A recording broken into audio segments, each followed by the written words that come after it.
Hi, today in Enso Homestead, we're showing you how to take your Ruger American Predator in 308 and swap out the flush fit rotary mags with some AICS Pmags.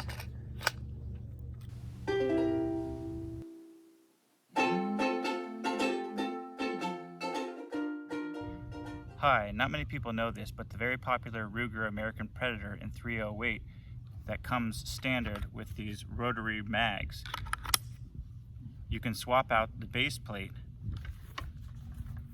so that it'll take these Magpul AICS mags.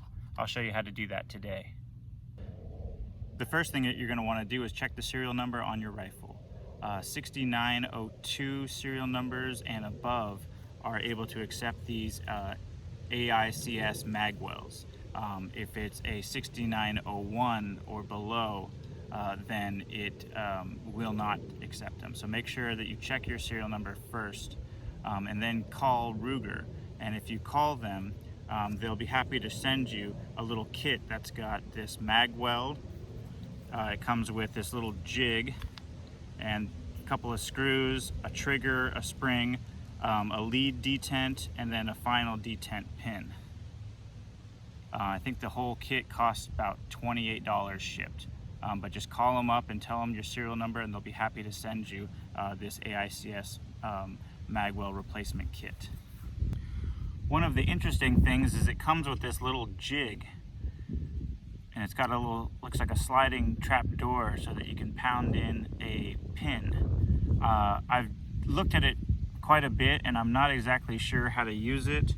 It looks like the trigger goes in here and then you're able to put this in, but it doesn't quite work that way because if you look at the grooves here, this trigger has to be flipped around and it has to go this way. So if we put the trigger the right facing direction, you can't get to it. There's no way to get to it. So I'm not sure that this jig is going to do us any good. I probably will just toss it.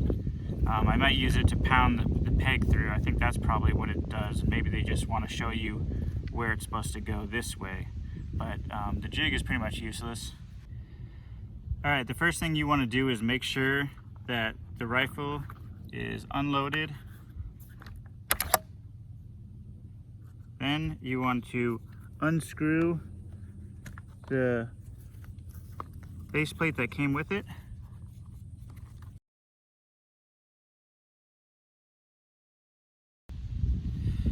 Now you want to take the one that Ruger mailed you and bolt that in there with the bolts that they gave you.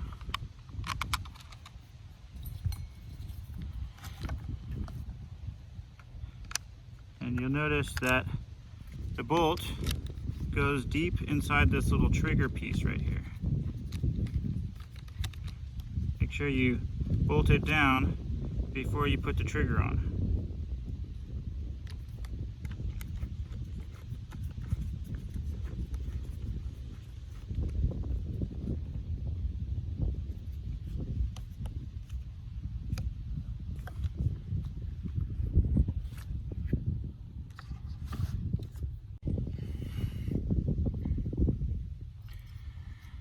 So I keep saying trigger, but this is actually a mag release. You take the mag release and you put the silver temporary pin, detent pin in, and then you put the spring. I'm putting the spring, it's got a straight side and it's got like a curved side. It looks like the straight side fits better in the groove of the mag release. So I just put it together just like that. So you can see one side's got a swoop in it and one side's kind of flat. So now that we have this, I'm just going to kind of manhandle it into the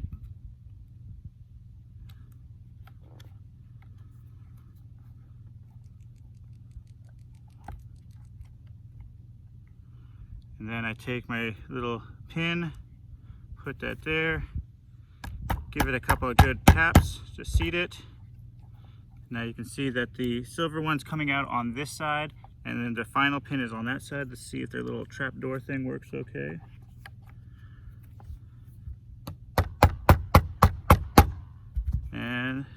Looks like it came all the way through. So I guess this thing kind of worked.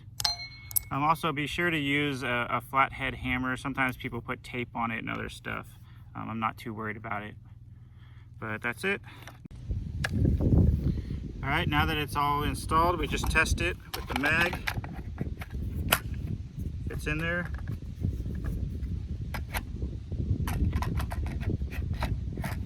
And now this rifle accepts AICS mags. One thing to note, if you're going to get a Magpul mag, they do recommend those little brown tab ones. I hear the ones with the green tabs will still work, but brown is supposedly better suited for this type of bolt action rifle. All right, thanks.